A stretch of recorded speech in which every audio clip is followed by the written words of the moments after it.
ഈ ഹോയാവ എന്ന് പറഞ്ഞാൽ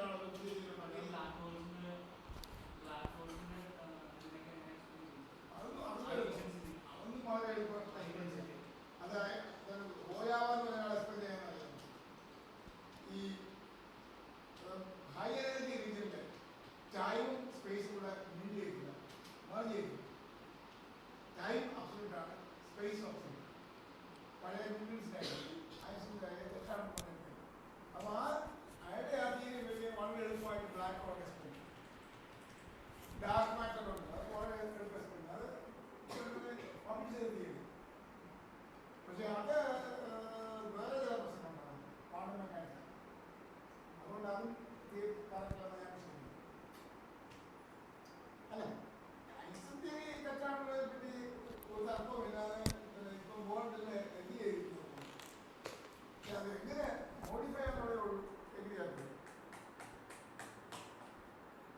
സാർ ആദ്യം ഈ ഡിസ്പ്രൂവ് ചെയ്യണമെന്നുള്ള ഒരു ഇന്റൻഷനുമായിട്ട് വന്ന ആരാ? അത് റഷ്യൻ സയന്റിസ്റ്റ് പലരും പറഞ്ഞതാണ്. ആണോ? അതിപ്പോൾ നേരത്തെ തൊട്ട് അവർ വ്യൂ ഉണ്ടായിരുന്നു. ആ വ്യൂ നേരത്തെ ഉള്ള, പക്ഷെ നമ്മൾ അതിന് അതോറിറ്റി ആയിട്ട് ഈ ആർഗ്യുമെന്റ് കൊടുക്കുന്നതാണ്. അതായത് ഫീൽഡ് എന്ന് പറഞ്ഞാൽ എപ്പോഴും ഒരു കാലിന്റെ എനർജിയാണ്. ഐൻസ്റ്റൈൻ ഫീൽഡിനകത്ത് എനർജി ക്യാരി ചെയ്യും. ജോമെട്രി ക്ലാസ് സ്പേസ് ടൈം എന്ന് പറഞ്ഞാൽ ഒരു ഒബ്സർവേഷനാണ്. 4 കോർഡിനേറ്റ്സ് ആണ്. ഇപ്പം എക്സ് വൈ സെഡ് ടി, അത് കോർഡിനേറ്റ് ആണ്. അത് കോർഡിനേറ്റ്.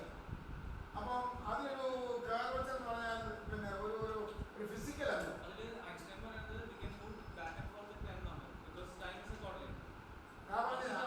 ആ ഒരു കൺസെപ്റ്റ് ശരിയല്ലെന്നല്ലേ പറഞ്ഞാണ്. ഇപ്പം തന്നെ വെലോസിറ്റിയേക്കാളും കൂടുതൽ വേഗത്തിൽ പോകുന്നില്ല.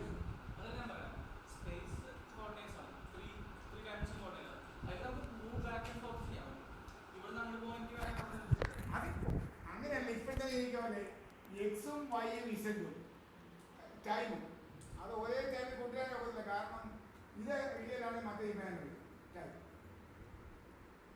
കാരണം നമ്മുടെ ഫോർമുല എന്തോ X square plus Y square plus X square minus C square D square. അപ്പം എക്സ് വൈ ഇസഡ് ഐ സീറ്റിനെ ഇപ്പോൾ എടുക്കുന്നത് ഒരേ രീതിയിൽ കൊണ്ടുവരാൻ വേണ്ടി. അപ്പം അവിടെ തന്നെ തെറ്റുണ്ട്. അതുകൊണ്ട് നമുക്ക് മാമാരിക്കായിട്ട് എക്സ്പ്ലെയിൻ ചെയ്യാം. ടൈം എന്ന് പറയുമ്പോൾ ഈ സ്പേസും ടൈമും കൂടെയുള്ള പിന്നെ കോമ്പിനേഷനെ ശരിയാണ്.